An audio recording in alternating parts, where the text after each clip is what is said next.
వాస్తవంగా నేను ఏనాడు ఐఐటికి అన్నిటికి నేను వెళ్తానని ఊహించలా. మనకి అది అవుతులే, వేరే యూనివర్సిటీస్కి వెళ్తే బెటర్ అని నేనైతే అనుకున్నా. కానీ ఈరోజు మీరు కష్టపడి బాగా చదివి మీ వెనకాలన్న తల్లిదండ్రులు గర్వంగా నవ్వుతూ సాధించారు. అందుకే మిమ్మల్ని అందరినీ ఈరోజు ఛాంపియన్స్ అని పిలుస్తున్నా.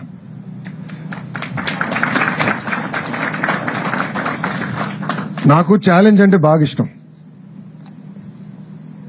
బాబు గారు అంటే చంద్రబాబు నాయుడు గారు గౌరవ ముఖ్యమంత్రి వర్యులు నేను ప్రత్యక్ష రాజకీయాలు పోటీ చేయాలనుకున్నప్పుడు ఈజీ కాన్స్టిట్యున్సీస్ ఉన్నాయి, ఈ నియోజకవర్గాలకు వెళ్ళి నాకు ఈజీ అవుతుంది నీకు ఈజీ అవుతుంది అని చెప్పారు.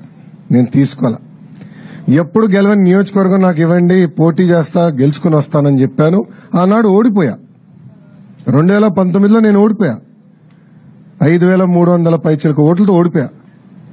కానీ ఓడిపోయిన రోజు దగ్గర నుంచి మన ఎన్నికలయ్యే వరకు అంటే 5 సంవత్సరాలు అక్కడనే కష్టపడ్డా, అక్కడనే పోరాడా, ఒక ఛాలెంజ్ తీసుకుని ఎట్టి పరిస్థితుల్లో మళ్ళీ గెలవాలి అన్న లక్ష్యంతో పనిచేశా. నేను విద్యాశాఖ మంత్రి అవుతున్నానని న్యూస్ లో వచ్చినప్పుడు ఎంతో మంది నాకు ఫోన్ చేశారు. ఎందుకు సార్ అంత కాంప్లికేటెడ్ శాఖ, ఐటీ ఇండస్ట్రీస్ ఎన్ని ఈజీగా ఉంటాయి, మీరు అదే తీసుకోండి, ఇది మీకు కష్టమైన పని అని చెప్పారు. కానీ నేను ఒప్పుకోలా. ప్రజల జీవితంలో ఒక మార్పు తీసుకురావాలి, కష్టపడాలి, మనలాంటి యువకులు కీలకమైన శాఖలో ఉండాలి, యువత ఎదుర్కొన్న సమస్యలు నేను నేరుగా తెలుసుకునే పాదయాత్రలో. అందుకే కష్టమైన శాఖ నేను తీసుకుంటాను, ఒక ఛాలెంజ్ గా తీసుకుంటానని ఆనాడు నిర్ణయించా. ఇది మీ అందరికి ఎందుకు చెప్తున్నానంటే జీవితంలో మనకు అనేక పరీక్షలు పెడతాడు దేవుడు, అన్ని రకాల పరీక్షలు పెడతాడు, కానీ జయించే శక్తి కూడా మనకిస్తాడు. కలిసికట్టుగా మనందరం పోరాడితే ఎవ్రీథింగ్ ఇస్ పాసిబుల్.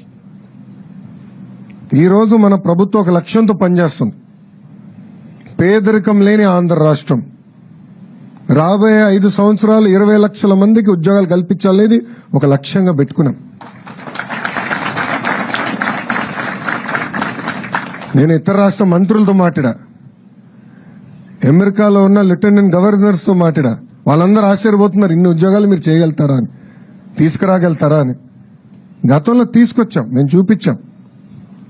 గతంలో 5 సంవత్సరాల్లో దాదాపు 7 లక్షల ఉద్యోగాలు తీసుకొచ్చాం. సో ఒక లక్ష్యంతో పనిచేస్తున్నాం.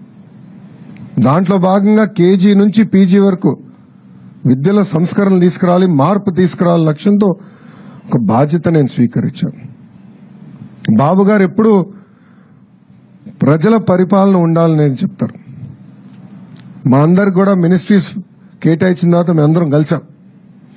ప్రజలు ఎదుర్కొన్న సమస్యలు మీరు తెలుసుకోండి, ప్రజల సమస్యలు మీరు పరిష్కరించండి అని చెప్పారు. నా నంబర్ నువ్వు ఎక్కడ సంపాదించావు నాకు తెలియదురా స్వామి. పెట్టాడు. ఆ రోజు బాధ కలిగింది. ఏదో దీనికి సొల్యూషన్ ఉండాలి, ఏం చేయాలని ఆలోచించాం. నాకు మెసేజ్ పెట్టినండి, నేను ఇమ్మీడియట్ గా నా ఓఎస్డీ గారు చెప్పా, శశి సార్ని లేపాను, ఎటో ఒక సొల్యూషన్ ఎతకాలి. అప్పుడు నిధి గారు ఏకంగా జేఈతో డైరెక్ట్ గా మాట్లాడి ఏం చేయాలి, పరిష్కారం మార్గం ఏంటని ఎత్తుకాం.